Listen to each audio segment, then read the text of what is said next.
tous, Ludovic Emerling, vice-bâtonnier du barreau de Béthune, qui est rattaché donc au tribunal judiciaire de Béthune.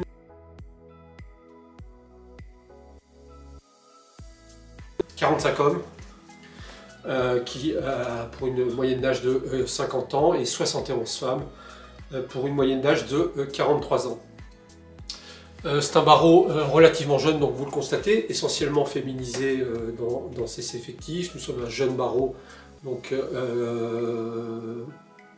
dont la composition est essentiellement des cabinets individuels. Il y a très peu de cabinets groupés, structurés avec un nombre important d'avocats, donc ce sont souvent des structures individualisées comportant un voire deux avocats au grand maximum. Le barreau est un barreau donc dynamique, il est réputé comme étant un barreau très accueillant, ce que je vous confirme. J'assume avec le bâtonnier un mandat qui va s'achever dans quelques semaines. Nous avons connu, vous le savez, une période très difficile et nous sommes bien évidemment nous avons toujours à cœur d'accueillir des jeunes confrères au sein de ce barreau qui sans cesse se renouvelle, et c'est une des forces et richesses du barreau que je représente ce jour.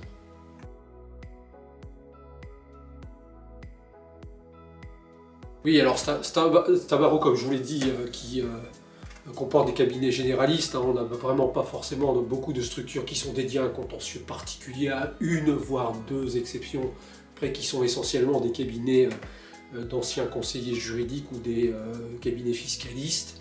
Pour l'essentiel, les contentieux développés sont des contentieux de droit général, c'est-à-dire des contentieux affaires familiales, des contentieux droit pénal généraliste. Nous avons la chance d'avoir un pôle pénal au sein de notre tribunal judiciaire, ce qui a pour effet de drainer des dossiers pénaux intéressants. Nous avons 4 ou 5 juges d'instruction.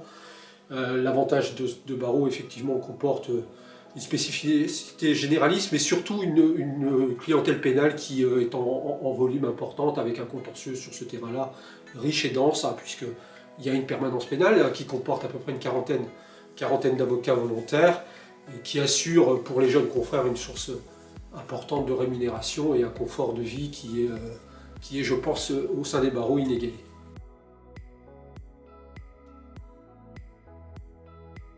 Oui, effectivement, il existe une maison d'avocats, nous y sommes, nous sommes à l'intérieur d'ailleurs de la bibliothèque de l'ordre où se passe le conseil de l'ordre. On a la chance, je vois le palais d'ici, à 50 mètres du palais, d'avoir cette maison d'avocats qui est un lieu de convivialité, mais surtout un lieu de confort pour les confrères qui doivent attendre de passer leur dossier. Et on a ici, au sein de cette maison d'avocats, un service structuré, puisque il y a le secrétariat de l'ordre, il y a le bureau du bâtonnier, mais il y a surtout également quelque chose que vous allez découvrir au gré de votre activité professionnelle, c'est-à-dire le siège de la CARPA des Hauts-de-France, qui permet effectivement un contact rapide en cas de difficulté avec les services qui sont censés effectivement distribuer la rémunération au titre de l'aide juridictionnelle.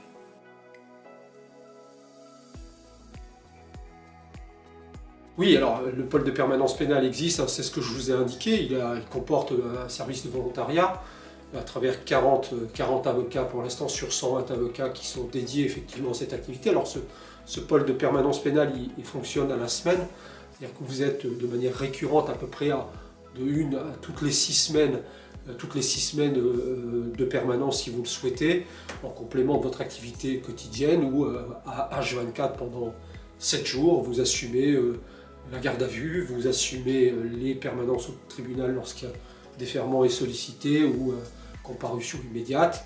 Donc c'est quelque chose qui est assez enrichissant, qui est très motivant pour les jeunes confrères, qui est très formateur, puisque au-delà de ça, nous avons mis en place au sein du barreau un système de tutorat pour permettre de vous accompagner dans ce contentieux-là, qui est très rapidement arrivera à vous assurer je dirais, un revenu complémentaire de votre collaboration. Et ce système de permanence pénale là, sur le plan béthunois, est très encadré, et très structuré, et vous permet un soutien, je dirais, quasiment au quotidien de cette partie de votre activité.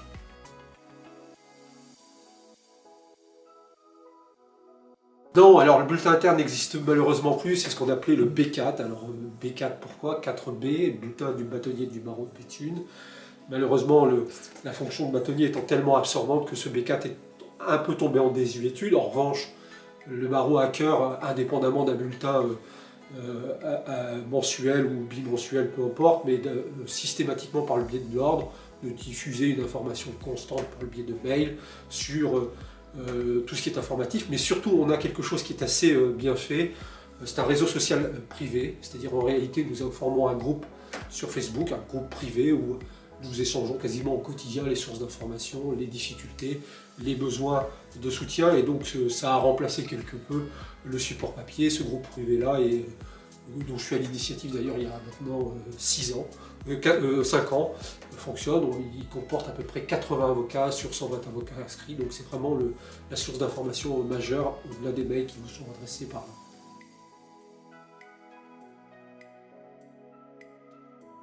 Alors, le barreau de Béthune est un barreau qui comporte un ressort de 650 000 habitants pour 120 avocats. Faites un petit peu le ratio, vous trouverez tout l'intérêt de venir vous inscrire au barreau de Béthune. À titre de comparaison, sauf erreur de ma part, l'agglomération de Lille, sa périphérie, c'est 1 500 000 habitants pour 1200 avocats. Bon. Donc le ratio, vous l'avez bien compris, il est favorable à notre barreau. On a effectivement, pour un avocat, beaucoup plus d'habitants au mètre carré que tout autre barreau. En revanche, le côté un petit peu, je dirais moins fun, j'ai envie de dire, c'est le taux d'aide juridictionnelle. Il y a des bassins de population, notamment autour de Lens, Liévin, où c'est majoritairement de l'aide juridictionnelle. Alors il n'est pas rare que des cabinets d'avocats font à peu près 80% de leur chiffre d'affaires à titre de l'aide juridictionnelle. Pour vous parler de moi, et c'est la seule fois que je le ferai, nous on est 3 avocats, moi mon taux d'aide juridictionnelle c'est 30, c'est lié à mon contentieux. Pour 60% de mon activité payante, 70% de mon activité payante, les associés c'est parfois 60-70%. Donc il y a vraiment en fonction du contentieux, grosso modo le JAF, l'affaire familiale et le pénal, c'est essentiellement de l'aide juridictionnelle. Quand vous montez un petit peu en type de contentieux, notamment liquidation de communauté, droit du travail, droit de la sécurité sociale, ce sont des contentieux qui sont un peu plus rémunérés et hors champ de l'aide juridictionnelle compte tenu des opportunités que vous ouvre ce type de contentieux. Donc c'est vraiment, je dirais, en fonction du contentieux, mais on a quand même dans ce barreau, je crois que ça doit être, de mémoire, on doit être la 5e ou 6e dotation France entière au sein de notre tribunal en volume d'aide juridictionnelle. On a, vous l'avez compris, 120 avocats.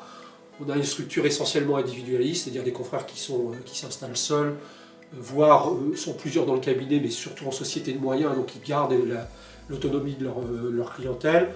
Il y a des cabinets qui sont regroupés, hein, il y a des cabinets qui ont 3, 4, 5, mais la grande majorité sont des cabinets individuels avec un contentieux spécifique, enfin généralisé, toute matière, sauf matière technique. À Béthune, pour vous dire les choses comme elles le sont, nous sommes très peu à faire du droit de la sécurité sociale. Nous sommes un peu plus nombreux, mais sans être débordés de spécialisation, à faire du contentieux du droit du travail. Donc les grands cabinets, où les contentieux essentiels dans les barreaux, enfin dans les cabinets, sont des contentieux généralistes, JAF, pénal, essentiellement.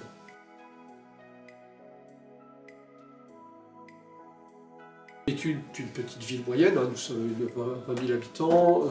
L'avantage c'est que autour c'est quasiment la banlieue lilloise, hein, puisqu'il faut bien se dire les choses, on est à 50 km de Lille, les confrères ou les personnes travaillant sur l'île habitent au bord de Béthune, donc c'est une ville très agréable.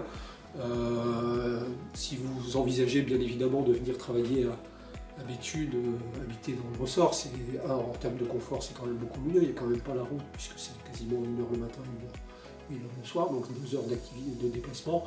Non, c'est une ville à vivre qui est très agréable. Cinéma, spectacle, puisque nous avons des théâtres, vie culturelle, alors je ne dis pas intense, ça serait vous mentir, mais riche quand même, et puis une population assez chaleureuse.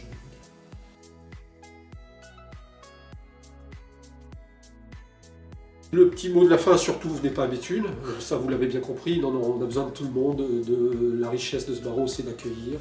Nous serons bien évidemment heureux de vous accueillir. Pensez peut-être à faire un choix qui consiste à vous dire que la place du collaborateur à Béthune a tout son sens, c'est-à-dire que nous veillons sincèrement à ce que le collaborateur puisse développer sa clientèle, puisse détenir les moyens d'exercice autonome de sa profession, puisque bien évidemment vous aurez tout le loisir de développer votre clientèle.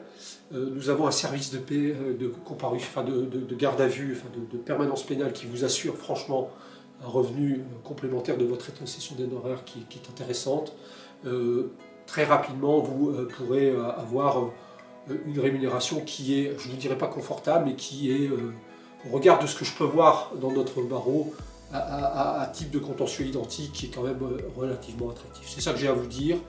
Il y a Béthune, il y fait bon vivre, et vous pouvez gagner correctement votre vie avec la place de collaborateur sur laquelle nous sommes vigilants à assurer la protection des intérêts des avocats collaborateurs.